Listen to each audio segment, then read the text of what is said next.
3 Gs, kay ang kasulatan nag-ingon walay tawo nga kay ang kasulatan nag-ingon wala gayoy tawo nga matarong. So walay matarong nga tawo ang Dios ra gyud. Pero tinuhaon nato nga mahimo tang matarong atubangan sa Dios. No, ato yung inumduman nga ang gusto sa Dios mahimo tang matarong diha sa iyang atubangan. So kita karon buhi pa ta. Ang ato ang gigamit nga hangin gikan sa Dios. So ang gusto sa Ginoo nga mintras napatay kinabuhi gamiton nato sa maayo nga pamaagi ang atong kinabuhi nga gasa gikan sa Dios. Dili na to kalimtan nga naay Dios nga nagatan-aw sa ato ang kinabuhat. Kinahanglan nga ato yung inumduman nga ang Dios nagatan-aw kanunay walay matago sa iyaha, no? Naingon siya sa Hebreo 9:27, ang tanan kinahanglan mamatay sa makausa ug tapos niya nahukman siya sa Dios. So kitang tanan di ay mamatay, so dili ta angay di ay mahadlok sa kamatayon kay ngano man matud pa sa pulong sa Dios kitang tanan mamatay sa makausa apan pagkahuman natong kamatay hukman ta sa Dios pinaagi sa atong mga binuhatan. So kinahanglan mitras buhi pa ta siguruhon nato nga 100% ta nga ready ta mo atubang sa Dios nga maayo ang atong binuhatan diri sa kalibutan mitras buhi pa ta.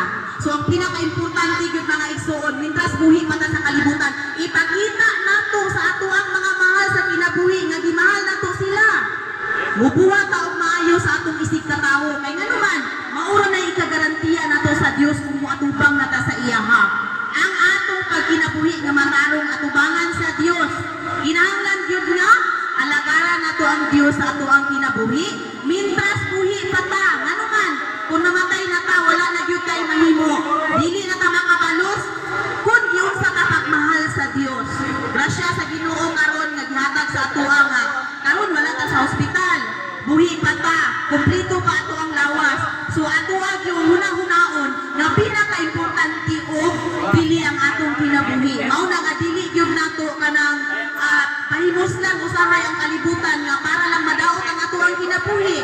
Kay usahay tungod lang sa ato ang tawhanon nga pagbati, tungod lang sa atong tawhanon nga gusto, usahay madaot ang kinabuhi nga gihatag sa Dios sa ato. Sayo pa usahay madaot na ngano man tungod kay wala na to ang pinging nagkasakita tungod sa ato ang mga bisyo. Sumao na siya ang realidad sa kinabuhi sa tao. Tinuod yun na siya nga usahay mamatay og dali ang tao tungod kay wala di ang pingan niya ang kinabuhi nga gikan sa Dios. So kita bata pa ta karon kumpleto pa ta kinahanglan nga alagaran gyud nato ang Dios sa ato ang kinabuhi kay gusto sa Ginoo nga ato siyang alagaran. Atoa siya, una-unaon na siya ang tag-iya sa ato ang kinabuhi. Mao na nga pinaka-importante gyud natong buhaton nga mintras wala pay Dios nga mohukom sa atong binuhatan, ato yung tinguhaon nga mubuhat ta sa ipabuhat sa Dios, no?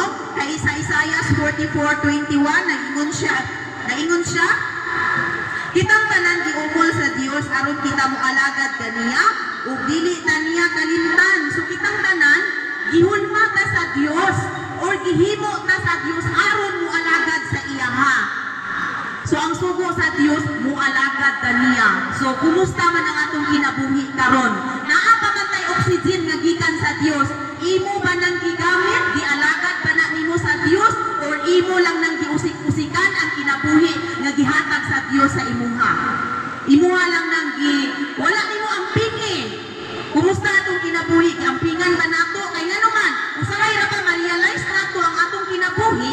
Uy, wala day nako ni ang pingi kay nagkasakit nako. So ato gyud lang ibutang sa atong hunahuna nga mintras basug pa ta, ampingan gyud nato ang atong kinabuhi o ang pinaka-importante makigrelasyon gyud ta sa Dios mintras naapatay kinabuhi nga gikan sa Dios. No? Kung unsa man ang ato ang relihiyon, walay relihiyon nga makaluwas. Ang pinaka-importante nga naa gyud tay relasyon sa Dios mintras napatay kinabuhi. Dili na mo tugutan nga ang kinabuhi nga gihatag sa Dios sa atoa mahimong walay bili. No usahay ato ang lawas apusaran lang nato.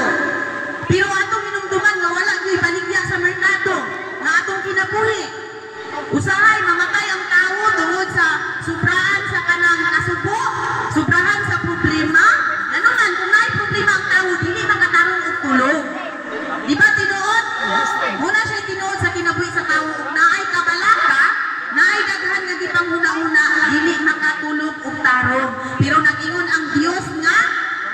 ta angay mabalaka kay naa siya nga muluwas sa ato sa tanang dili maayo nga sitwasyon sa atong kinabuhi kung alagaran nato ang Dios sa atong kinabuhi o alagaran nato siya. So gihimo ta sa Dios matod pa diri sa Isaias, gihimo ta sa Dios aron mo alagad niya.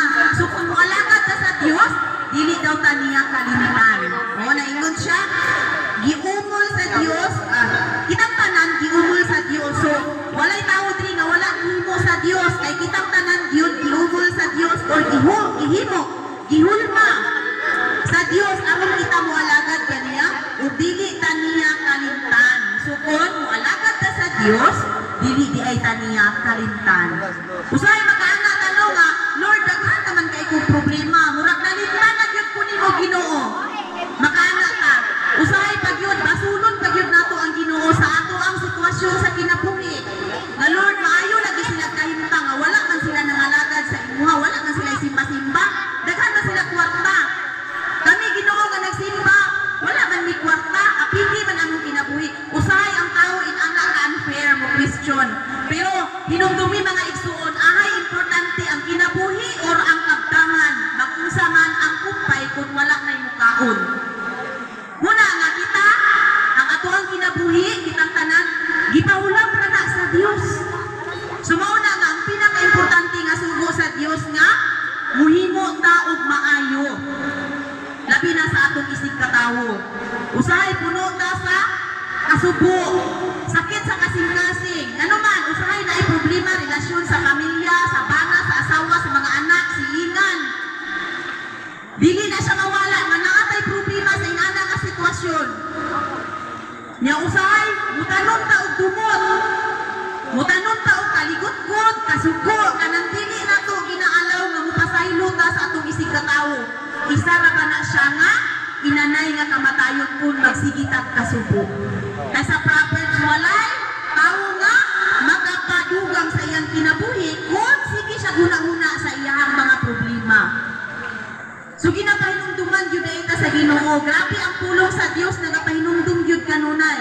So ang uban, subok kay pamalandungon, no? Pariya lang sa ang kaliwat, kay kaning mga hilunggo, ang uban mo dumod man yun. Mutanong o payog, mutanong o kawayan. Ang uban, nangamatay na lang. Pero wala pa yun nakapasaylo sa iyang isig katawo.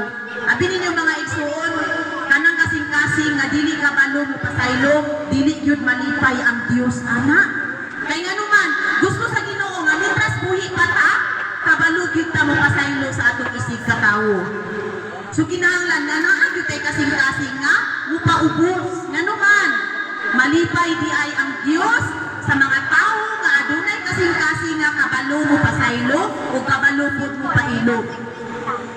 Muna'y atong inumduman, nga mitras buhi pa ka sa kalibutan, ang atong kinabuhi, ipakita nato kung giunsa pa, mahal sa Dios ang atong kinabuhi. Bililhon ang atong kinabuhi. Sumauna nga, magminahalay ta ang ato ang pamilya. Maura na imuunong sa ato ang kung na ay problema. Muna'y pinaka-importante nga, kitang pamilya, kinahanglan nga, adunay pagkasinabtanay.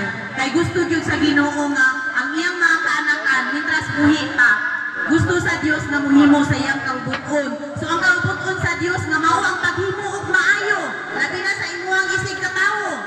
So kung unsa ang imuhang pagkulang sa imong isig katawo, ikaw na lang ang mupuno kung nahigugma ka sa Dios. Ngano man, kung nahigugma ka sa Dios, dili lisod ang pagbuhat sa iyang sugo sa atoa. Nga maghimo ta kanunay unsa ang maayo sa atoang kinabuhi, unsay buhaton nato. So kitang tanan nakabalo man ta unsay maayo nga buhaton. Ngano man, usahay ang uban bisan kabalo na nga dili maayo buhaton pagyod. Bariya ra gyud anang nakabalo na gyud ka sa imong lawas ug unsay bawal kanang magsugod na kang sakit, magpa-check up ka og doktor, ingna na ka sa doktor ug unsay bawal, pero usahay ato pagyod tumano ng ato ang gusto. Ngano man, ang atong gihuna-huna nga naatay katungod, naatay freedom nga mubuhat unsay atong gusto. Pero ginaparimahit na sa pulong sa Dios, ang unsay dili maayo, dili gyud ayo ta nato buhaton. So mao na ang kinabuhi nato, mubo ra. So tagaan nato dakong bili, no? ra gyud nganuman. Kay naa siya Ecclesiastes 11:8 nga timan-i nga ang kinabuhi nimo kun naa ka sa lubnganan mas taas pa didto kaysa pag kinabuhi nimo diri sa kalibutan. Mao na atong inumduman nga atong gyud ang pingan ng atong kinabuhi.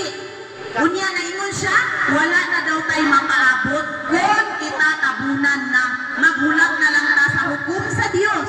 Kumusta man ka ha, kung hukman ta sa Dios. Ready na ba ta sa ato ang mga binuhatan diri sa kalibutan? Dili man yun ta matarong tanan, dili man ta perfect, pero ang pinaka-importante, nagapaningkamo ta sa pagbuhat unsay kaubuton sa Dios sa ato ang kinabuhi. Muna siya pinaka-importante. Nga mitras buhi mata ka nang dili na to panghinayangan ba, dili na ta masayangan kung kuhaon ta sa Ginoo, kay nakasiguro ta nga ang atong binuhatan sa buhi mata haom sa kaubuton sa Dios. Nganuman, ang gusto gyud sa Dios nga ang iyang mga kaanakan dili gyud hitumpawa sa kalayo. Nganuman, nakasiguro man gyud ta nga bubuhat ang mga dili maayo dito gyud ta sa kalayo paingon. So naa ka kay choice, buhi pa ta karon, kita ang upili panahon sa paghukom sa Dios, asa imong pilion langit ba o impierno. Nganuman, duha ra man gyud ang atong adtuan. So mintras buhi pa ta paningkamutan nato nga mubuhat ta sa kabubuton sa Dios, kay giumol ta sa Ginoo aron mo alagad sa iya ha. Dunay atong hinumduman kanunay. So sa Galatia 6:10 na ingon siya, busa samtang may kahigayunan kita, buhaton ta ang maayo ngadto sa tanang mga tawo, labi na gayon sa atong isig ka magtotoo. Busa daw samtang aduna pa tay kahigayunan, aduna pa tay panahon nga mubuhat og maayo sa atong isig ka tawo, buhaton na nato. Kay mga igsoon abi nimo, daghan naman gyud ko mga namatyan nga kanang giadtuan, kun maayo ang atong binuhatan, magpabilin ka na sa kasing-kasing sa mga tawo nga muingon sila nga ala oy namatay na to siya, sayang no dili ba ta ngayon kay nganong buutan baya to siya, matinabangon baya to siya, dili to siya garpusa, dili to siya kanang taas og garbo. Magpabilin gyud ang imong mga maayong binuhatan, ang imong mga memories nga buhi pa ka kun maayo mutatak sa kasing-kasing o sa huna-huna sa tao. Apat kun dili maayo ang imong binuhatan unsa ilang isulti, amay ra pud to namatay na to kay wala man pud pulos ang iyang kinabuhi, iyahara man tong giusik-usikan ang iyang kinabuhi nga gihatag sa Dios, iyahara man tong giusikan, wala man niya ang pingi, dili pa gyud tumayo ang kinaiya, ipanabi pa ka mga igsuon kung unsa ang imong kinaiya. So ang pinaka-importante gyud di ay nga maayo ang atong relasyon sa atong isig ka tawo mintras buhi pa ta. Ilabi na sa atong isig ka magtotoo. Unsa man ning isig ka magtotoo? Kauban nato sa simbahan. So kinahanglan gyud di ay nga mubuhat ta og maayo. Usahay na ako'y madunggan nga dili mag musimbahan unta ko. Musimbahan unta ko, pero unsay pangutana nganong maingon man siya nga musimbahan unta ko. Naay tuba, naay sumpay. Musimbahan unta ko, pero wala man ko ganahi sa leader sa among simbahan, wala man ko ganahi sa nagdumala sa among simbahan, wala man ko ganahi sa among silingan nga magkita mi maglagot ng gyud ko. Inana usahay ang prinsipyo sa tao.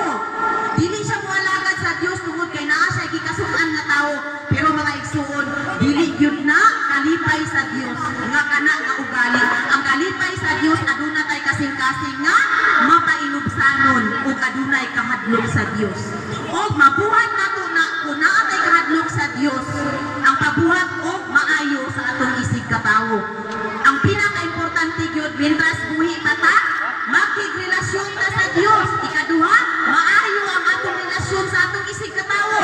Bahala makadungog ta og mga sakit nga mga istorya kay realidad naman gyud na diri sa kalibutan, magpuyo ta nga naa may bida, napoy kontrabida. Unya og wala tay pailo ug makadungog tag mga dili maayo nga istorya, masakitan gyud ta. Unya og wala tay pailo, mao na nga dili na maayo ang resulta, dili na maayo ang relasyon sa atong isig ka tawo. So mao na nga ang pulong sa Dios nagapahinumdum gyud nga mintras naapatay kahigayunan o busa samtang may kahigayunan kita, buhaton ta